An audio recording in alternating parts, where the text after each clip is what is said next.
नदी के द्वीप अज्ञेय। अज्ञेय का दूसरा उपन्यास है नदी के द्वीप। यह एक मनोवैज्ञानिक उपन्यास है। नदी के द्वीप का पहला संस्करण 1951 में प्रकाशित हुआ था, जिसमें एक तरह से यौन संबंधों को केंद्र बनाकर जीवन की परिक्रमा की गई।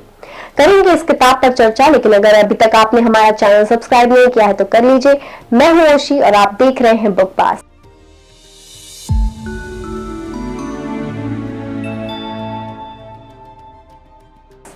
इस उपन्यास में मुख्य पात्र है भुवन, रेखा, गौरा और चंद्रमाधव।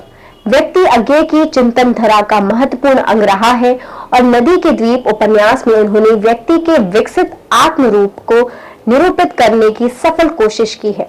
वह व्यक्ति जो विराट समाज का अंग होते हुए भी उसी समाज की तीव्रगामी धाराओं, भंवरों और तरंगों के बीच अपने भीतर एक द्वीप की तरह लगातार बनता, बिगड़ता और फिर बनता रहता है। वेदना जिसे मांझती है, पीड़ा जिसे वयस्क बनाती है और धीरे धीरे दृष्टा।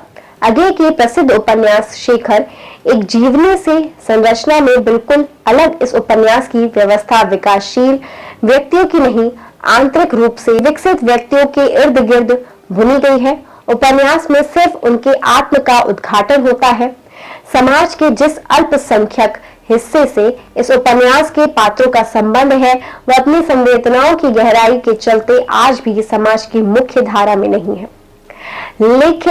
लेकिन वह नदी के द्वीप के चारों पात्र मानव अनुभूति के सर्वकालिक, सर्वभौमिक, आधारभूत तत्वों के प्रतिनिधि उस संवेदना प्रबल वर्ग की ईमानदारी अभिव्यक्त करते हैं।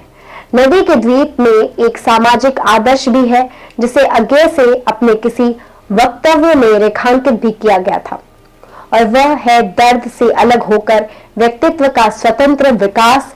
ऐसी स्वतंत्रता की उद्भावना जो दूसरे को भी स्वतंत्र करती है।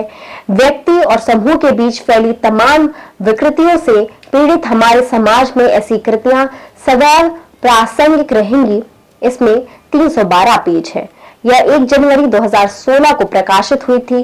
नदी के द्वीप अज्ञेय की एक बहुचर्चित कविता है, जिसमें अज्ञेय जी ने प्रतीकात्मक शैली में यह प्रतिपादित किया है कि व्यक्ति की स्थिति समाज में एक द्वीप की भांति है। चेतना को सुरक्षित रखते हुए भी वह उस समष्टि का अंग है।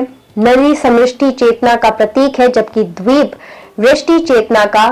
नदी का द्वीप नदी में रहते हुए भी अपना अस्तित्व बनाए रखता है।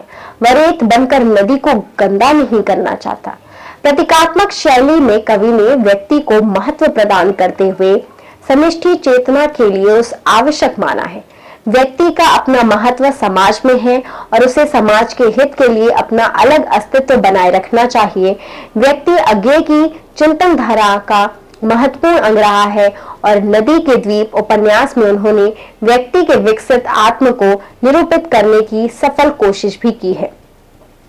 वह व्यक्ति जो विराट समाज का अंग होते हुए भी उसी समाज के तीव्रगामी धाराओं, भंवरों और तरंगों के बीच अपने भीतर एक द्वीप की तरह लगातार बनता, बिगड़ता और फिर बनता रहता है। इसमें व्यक्ति, समाज और परंपरा के आपसी संबंधों को सर्वथा नवीन दृष्टि से देखा गया है।